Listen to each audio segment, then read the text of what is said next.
There was definitely something about these birdhouses that caught my eye.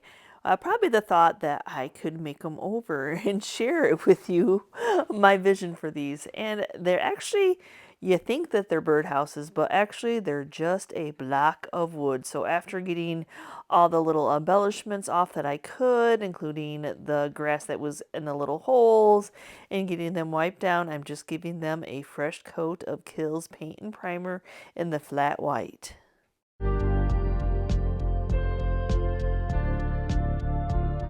Hi friends, welcome back to the channel. If you are new here, my name is Yvonne and you are on Ginger Chick Rehab, and I love to make items over. So in today's video, I like to go out looking for secondhand finds and share with you the process of how I make these items over and give them new life. This was just the easiest way to get it all be a clean base. Even though I'm going to be repainting that top, it just gives it nice refresher. So I'm going to go ahead and paint the roof and the door areas with Color Fusion's Coal Black. And yes, sometimes those lids are a little bit sticky, and they do actually sell a gripper that is like the perfect size, and I've noticed that really does come in handy.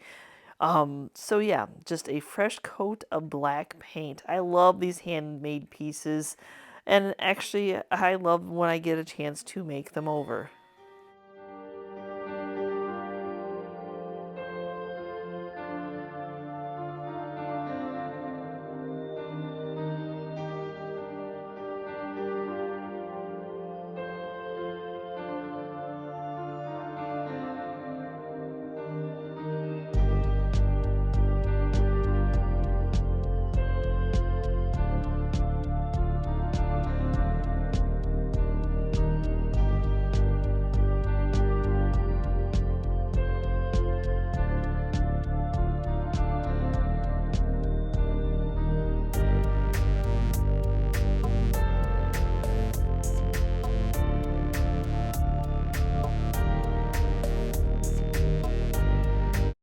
I don't really know what it is about distressing a piece that, in my vision, it looks better. It just doesn't look like it was cheaply painted. It just looks like every brushstroke was meant to be. So I love getting down to some of that natural wood and just giving it that look that all ties it all together.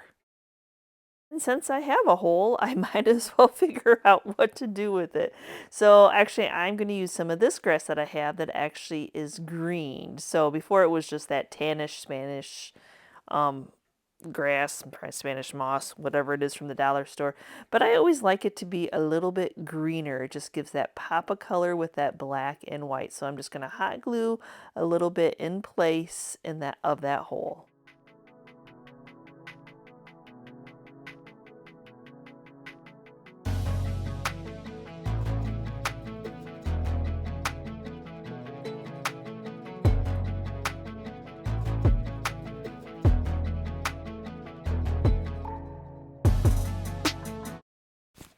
Now, I know there's another hole in the steeple, but I don't really think I want two grasses coming out of that.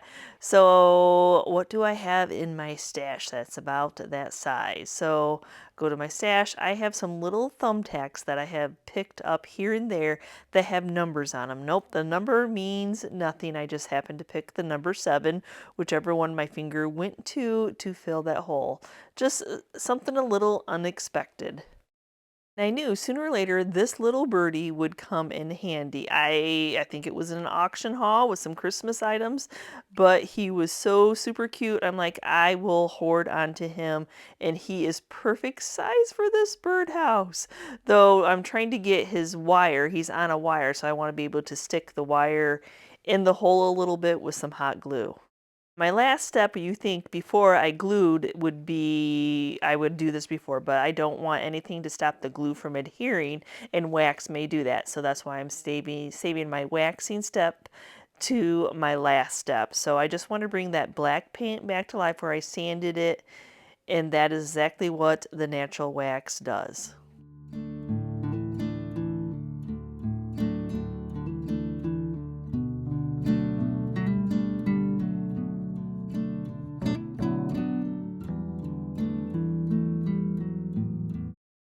I picked these little guys up at a recent auction, and I just thought they were too cute. 4 little birds in a row that I thought, well, I just scrub this up with some barkeeper's friend. It'll come clean, but it didn't.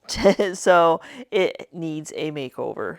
And then apparently somebody hung it on the wall, so they added some some hangings, a couple hanging systems to it. So, but unfortunately, all 4 of the screws are stripped.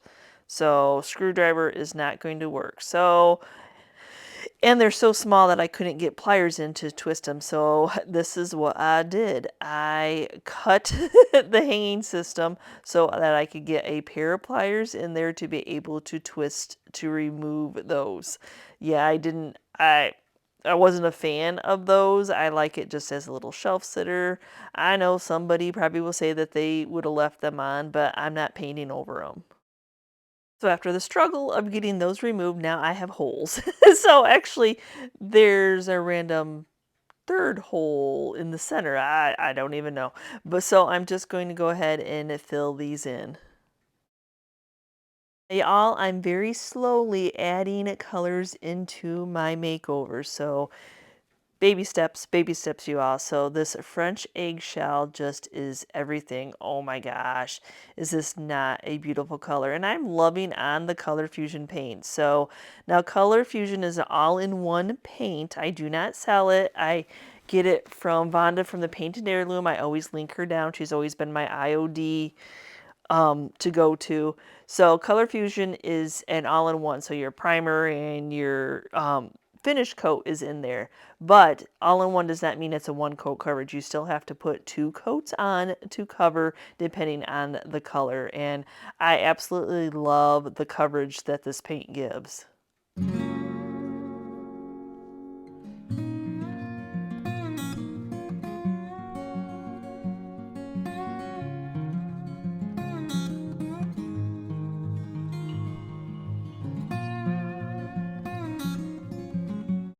As beautiful as this color is, this piece has so many details. So I'm going to be using some of this antiquing wax to bring out those beautiful details on this piece. So I just have a stenciling brush from the Dollar Tree store to apply it. So like any wax, you wax on and then you rub off the excess.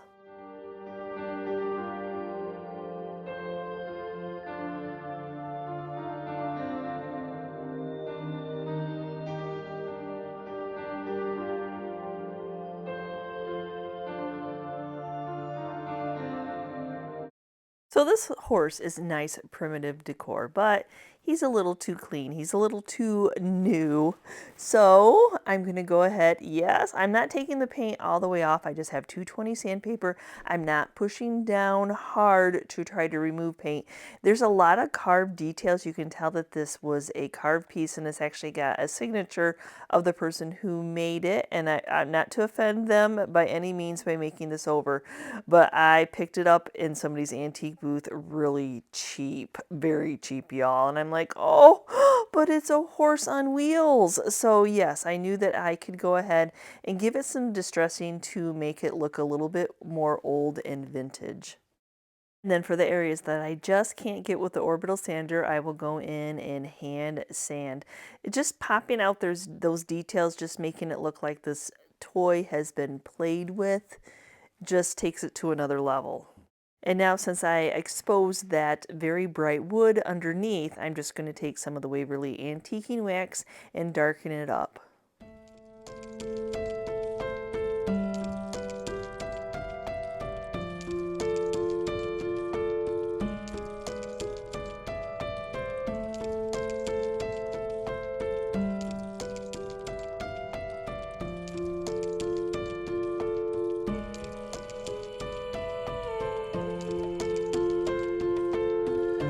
For my next makeover, I actually have a duo here. So I have this bird cage that I think might have came from the Dollar General store. And then I have this. It is a salvaged piece of wood that I got at the Hoarder's Warehouse. But we're going to work on this first because it's a little warped and a little worse for wear. So not anything that you want you kind of need to cover it up a little bit. I'm not going to completely straighten it out, but I'm going to try my best to sand it down so it doesn't have such a curve on it. Sometimes those old pieces of wood just tell a story. So not only am I going to try to sand down that middle and make it a little bit more level, I'm going to go ahead and get that chippy top coat off.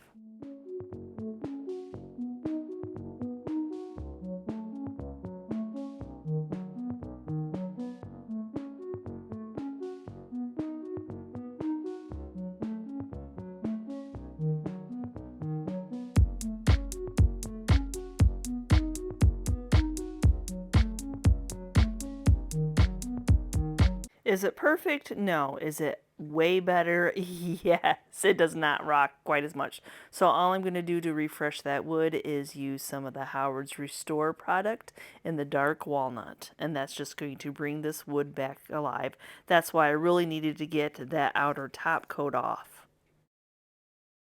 Now for the red birdhouse. So it's as simple as just cleaning it. Though, you would think I was going to paint it black, but I am not actually. I'm going to be painting this white. There's something about that wood being dark that, yes. And I just happened to have my sprayer full at the time I was doing this, so I'm just using my sprayer with my Kills paint and primer to spray this piece up. Now, just because I sprayed it from the top, I still had to turn it to its side so I can get that underneath. But I absolutely love how it turned out in white. But there's those details. I want to give it a little bit of age, and I really am liking this Color Fusions antiquing wax. And I just want to just bring out those details in the bird and then run it down the cage itself so it doesn't look like I just painted this.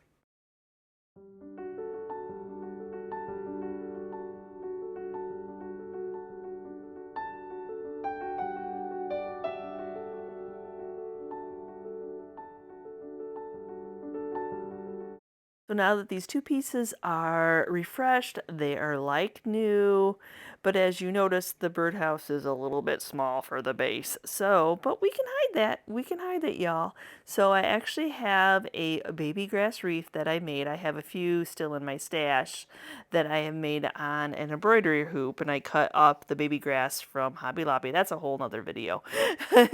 But yeah, see how, look at right there, you can't even tell now that base in the bird cage is not a perfect fit.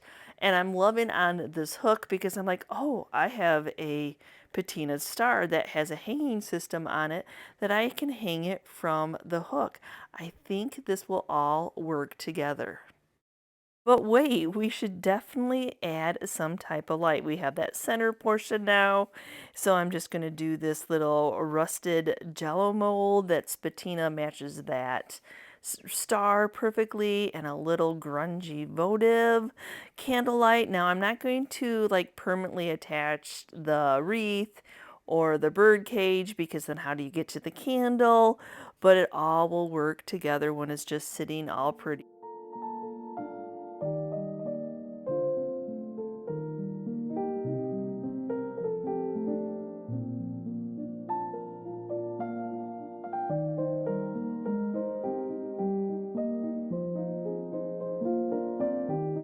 Oh my goodness, a chicken cutting board. Oh my gosh, is this not adorable? Now, yeah, other than being all stained up, it's never actually been used as a cutting board, and apparently it had a tag that you could hang, but I'm going to go ahead and cut that tag off. I don't want to use that tag, but I am going to go ahead and spend the time to sand it to get all that staining off because I'm actually going to make this into a sign. Nope, I'm not just going to remake it into a cutting board.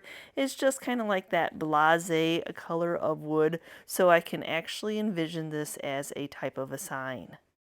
Now the paint probably would have covered up the staining, but I don't know what the staining was, so maybe it would act weird with my next step, what I'm going to do. So I want to make this a chippy sign, so I'm actually just using candle wax. So this is just a votive. I got a big box of votives I picked up at someplace. So I'm just rubbing candle wax on the entire front. And now you think since I sprayed something else during this video that I would spray this piece, but I don't always do all my projects all at the same time, y'all. So I'm actually showing you how when it comes to the candle wax, you need to have a lot of paint on your brush, and I don't need full coverage. I want it to look chippy anyway. So I just don't want to go over a spot multiple times. I just, whatever I got on is what I got on.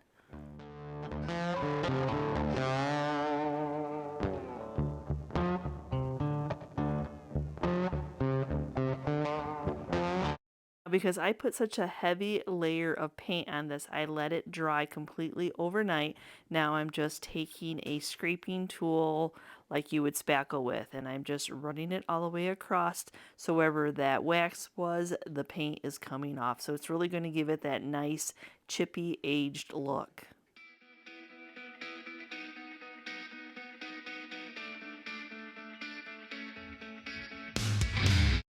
Now, I always go to Pinterest for inspiration, so I was looking up like the chicken-shaped signs, and I fell in love with this Southern Fried one. I thought, now that is too cute. So I'm just keeping a general clear font that's easy to read, that is nice and bold.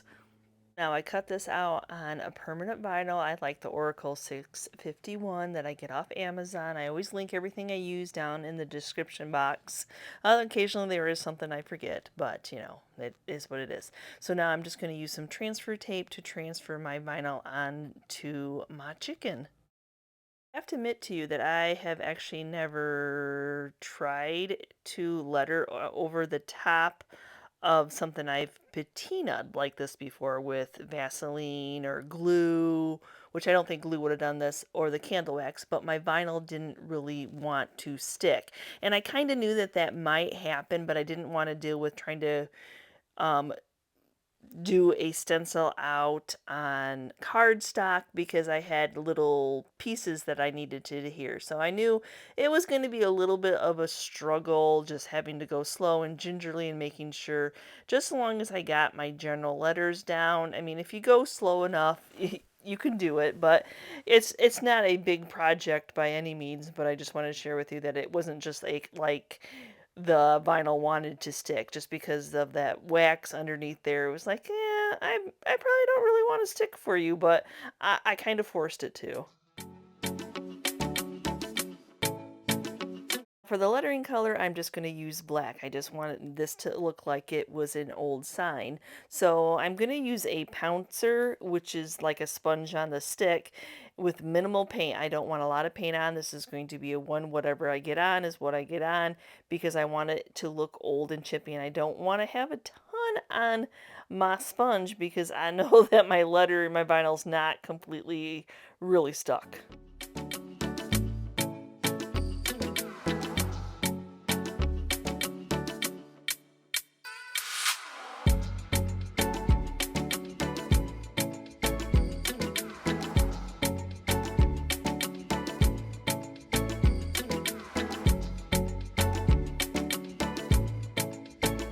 Now that I have this all done, I want to give it a little bit more age by darkening up that bright white. You know how signs kind of have that dirty look to them when they're aged? That's what I'm doing with the black wax. Now I just have minimal wax on there. I'm not trying to make anything black. I'm just darkening up and giving that white paint that hue, that little bit of an aged hue. And I don't want to chance any more of the paint coming off or anything like that, so I'm just going to seal everything in with a polycrylic.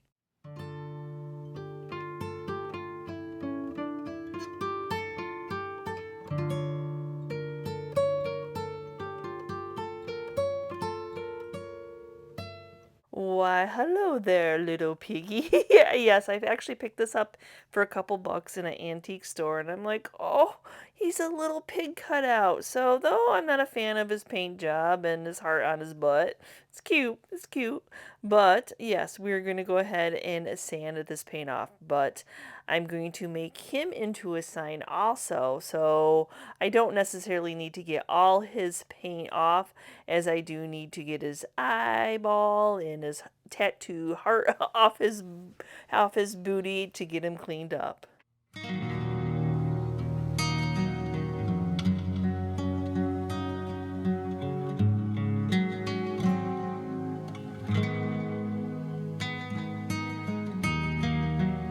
Now that I have him all sanded down, I'm actually going to take my Japanese saw and give him a little bit of age. Just the way that he's sanded, he's a little bit clean, and I want to make it look like an old sign. So the Japanese saw is the perfect saw to do this because it is nice and sharp. But now I need to make sure that there's not any sharp edges, so just gingerly going with some 220 sandpaper, make sure that it is flattened. Now I'm going to give him some age, so I actually went in with some Waverly Antiquing wax to darken him up. Now, because that kind of was an afterthought, when I was doing the chicken, that maybe I should have darkened him up, but I was already in the process. So then for my next one, I'm like, okay, well, I'm going to darken him up. I love how the antiquing wax grabbed into those cut marks. Ooh, what a patina. But I'm going to do that same with the candle wax to give him that chippy paint look.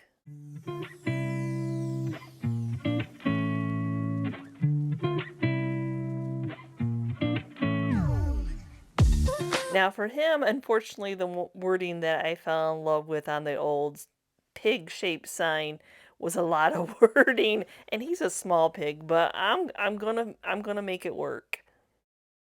On this one, I want to center my words so they're almost all in a line, and the bacon on the bottom will be a little bit smaller, but I'm still going to center, but I'm still keeping that general that I have big letters that you can see the letters, because I know that as you get your stencil smaller, that and I was having a problem with the wax sticking, that some of it may not be seen. For the piggy, I also did the same thing. Since I put such thick paint on, it was late in the day, I let this completely dry overnight, so I'm just taking that scraping tool, getting that wax off. For signs, this is just a wonderful technique, and it really gives that aged old sign look.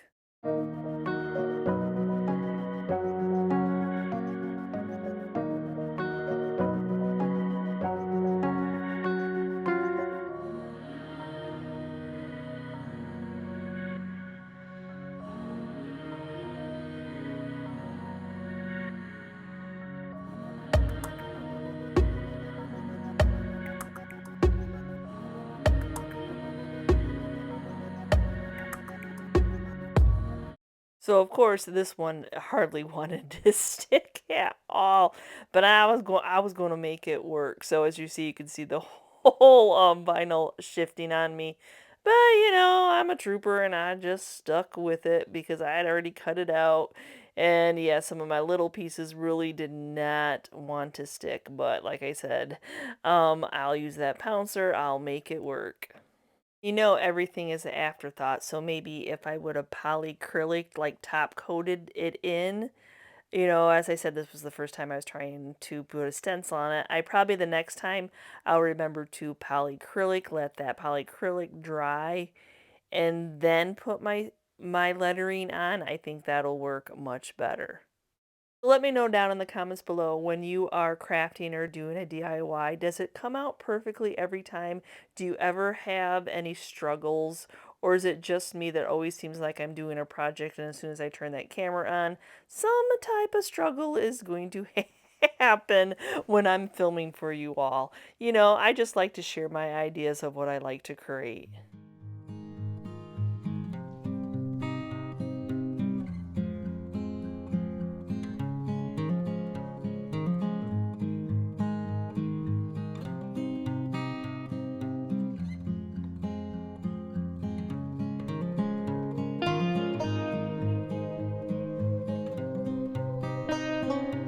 And as you see, my vinyl left a box shape, so heck, why not take a piece of masking tape around that line that it created and take some more of that paint off. It's really going to have that chippy look. And then a couple of the letters came off with the stencil, as you see in the smoke. I'm going to go ahead with a needle. I like to use a pin, like a needle, and then I just put a little bit of paint on there and just make some type of line so you can tell that lettering. I felt like I really needed to get this sealed in, so no black wax on this piece. I'm just going to go ahead and get it sealed in with some polycrylic.